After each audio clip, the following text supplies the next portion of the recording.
Good evening and welcome to this service of morning prayer on Wednesday the 20th of May, the final minor rogation day before the Ascension of our Lord. The readings this morning will be Psalm 132, Numbers 17, 1 to 11 and Luke 7, 1 to 10, and we will be using the short form of the Scottish Episcopal Church's morning prayer again this morning. In the name of the Father, and the Son, and of the Holy Spirit. Amen. O Lord, open our lips, and our mouths shall proclaim your praise. Glory to the Father, and to the Son, and to the Holy Spirit, as it was in the beginning, is now, and shall be forever. Amen. And we turn to our readings. Psalm 132.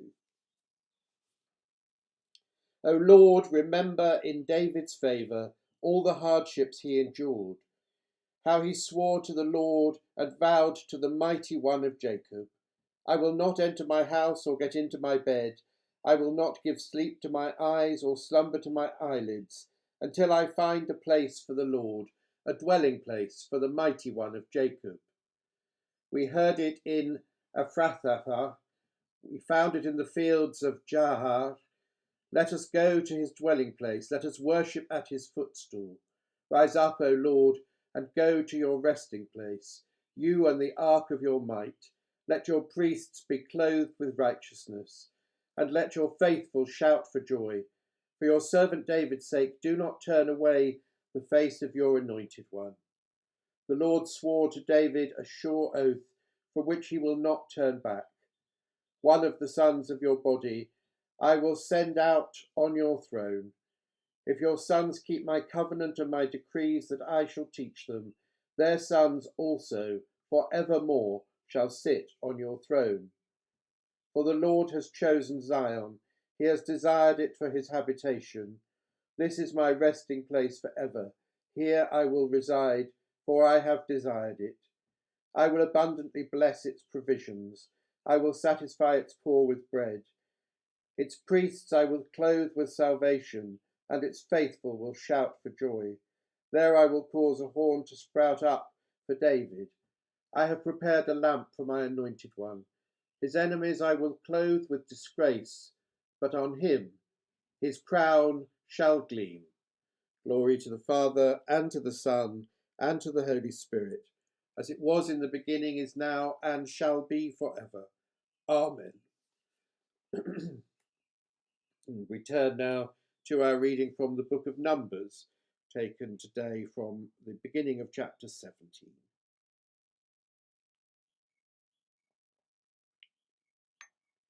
The Lord spoke to Moses, saying, Speak to the Israelites, and get 12 staffs from them, one for each ancestral house, from all the leaders of their ancestral houses. Write each man's name on his staff, and write Aaron's name on the staff of Levi, for there shall be one staff for the head of each ancestral house. Place them in the tent of meeting before the covenant, where I meet with you, and the staff of the man who I choose shall sprout. Thus I will put a stop to the complaining of the Israelites, that they continually make against you. Moses spoke to the Israelites, and all their leaders gave him staffs, one for each leader according to their ancestral houses, 12 staffs, and the staff of Aaron was among them. So Moses placed the staffs before the Lord in the tent of covenant. When Moses went into the tent of covenant on the next day, the staff of Aaron from the house of Levi had sprouted. It put forth buds, produced blossoms, and bore ripe almonds. Then Moses brought out all the staffs from before the Lord to all the Israelites, and they looked, and each man took his staff. And the Lord said to Moses, Put back the staff of Aaron before the covenant, to be kept as a warning to rebels, so that you may make an end of their complaints against me, or else they will die. Moses did so, just as the Lord commanded him. He did so. Hear what the Spirit is saying to the church. Thanks be to God.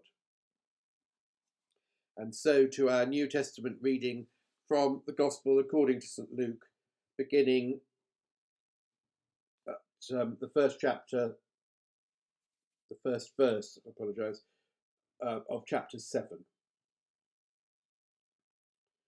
After Jesus had finished all his sayings in the hearing of the people, he entered Capernaum. A centurion there had a slave who he valued highly, and who was ill and close to death. When he heard about Jesus, he sent some Jewish elders to him, asking him to come and heal his slave. When they came to Jesus, they appealed to him earnestly, saying, "He is worthy of having you do this for him, for he loves our people, and it is he who built our synagogue for us." And Jesus went with them. But when he was not far from the house, the centurion sent friends to say to him, "Lord, do not trouble yourself, for I am not worthy to have you come under my roof. Therefore I do not presume to come to you, but only speak the word, and let my servant be healed. For I also am a man under authority, with soldiers under me, and I say to one, 'Go,' and he goes, and another, 'Come,' and he comes, and to my slave, 'Do this,' and the slave does it." When Jesus heard this, he was amazed at him, and turning to the crowd that followed him, he said, "I tell you, not even in Israel have I found such faith." When those who had been sent returned to the house, they found the slave in good health. This is the word of the Lord. Praise be to God. The healing of the centurion's servant is a passage close to my heart, not least because I had to preach on it early in my training when I was still terrified of everything all the time.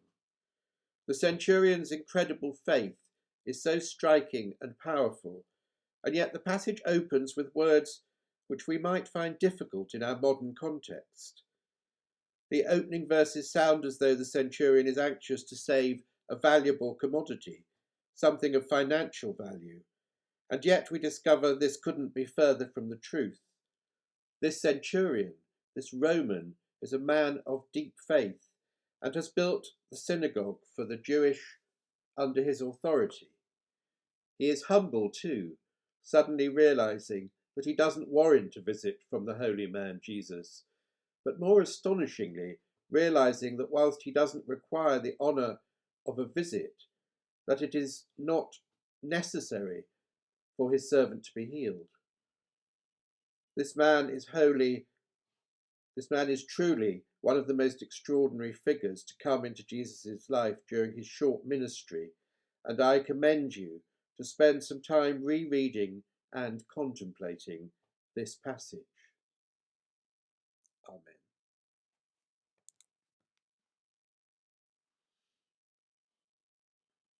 And so we turn to the Benedictus, which we say together. Blessed be the Lord God of Israel, for he has come to his people and set them free. He has raised up for us a mighty Saviour, born of the house of his servant David. Through his holy prophets he promised of old that he would save us from our enemies, from the hands of all that hate us. He promised to show mercy to our fathers and to remember his holy covenant. This was the oath he swore to our father Abraham, to set us free from the hands of our enemies, free to worship him without fear, holy and righteous in his sight all the days of our life.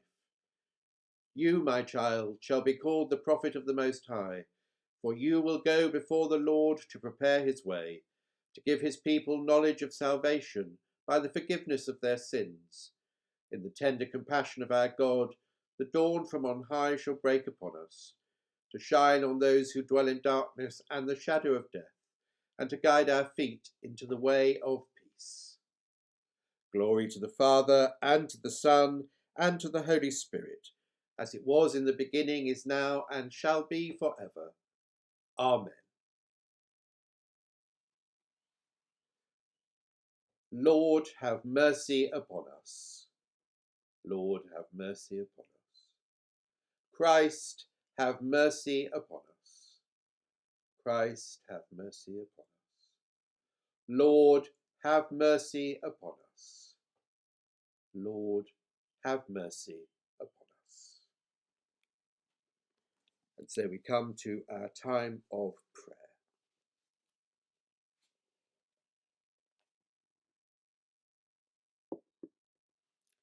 Let us pray that this day may be holy, good, and joyful.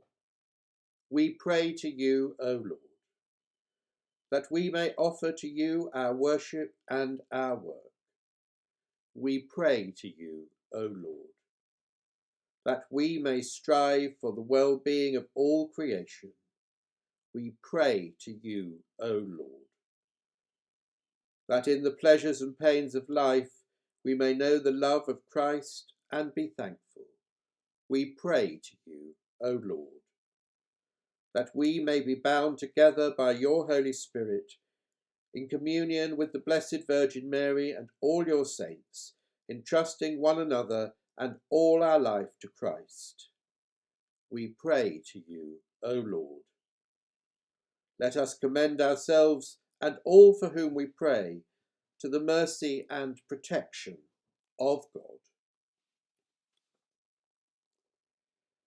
And so we bring together those prayers and the prayers of our hearts in the contemporary version of the Lord's Prayer. Our Father in heaven, hallowed be your name. Your kingdom come, your will be done, on earth as in heaven. Give us today our daily bread. Forgive us our sins, as we forgive those who sin against us. Lead us not into temptation, but deliver us from evil. For the kingdom, the power, and the glory are yours, now and forever. Amen. And the collect for today.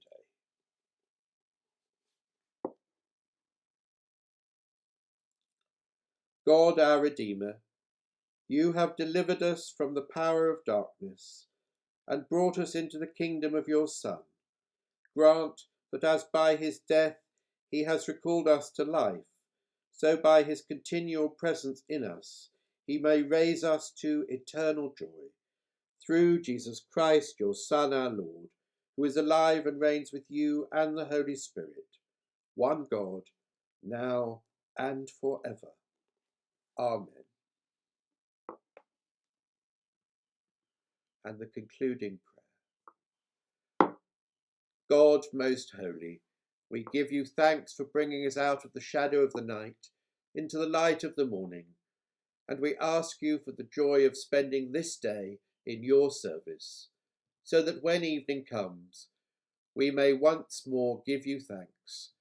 Through Jesus Christ, your Son, our Lord. Amen.